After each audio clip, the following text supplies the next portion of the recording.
Hello, traders. Andy from Trade Ideas. It is April the 28th, and this would be the last trading day of the month.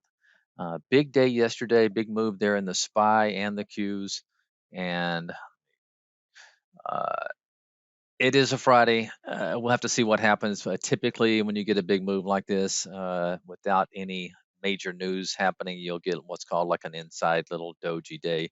Uh, a very narrow range trading day. We'll have to see what happens. Obviously, any news can change that.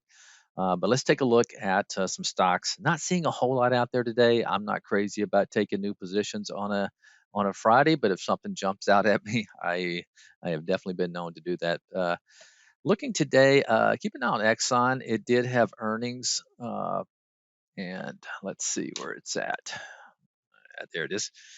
So Exxon is gapping up not far from an all-time high, and from what I understand, blowout numbers. So I'm one that kind of likes to cheat a little bit before it gets to that breakout level, but Exxon is definitely one you want to have on the radar.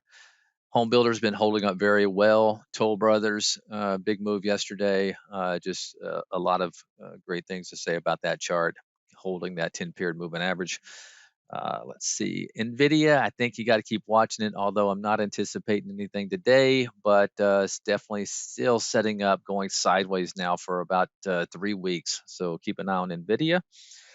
And another one is this Legion. I think you got that's Legend actually, but I like to call it Legion. But big move, a huge move, and not pulling back, it's going sideways for 4 days. This could be setting up for another explosive move through 70. All right, guys, some other ones out there that our clients can follow in real time. Have a great weekend, and we'll talk to you on Monday. Bye bye.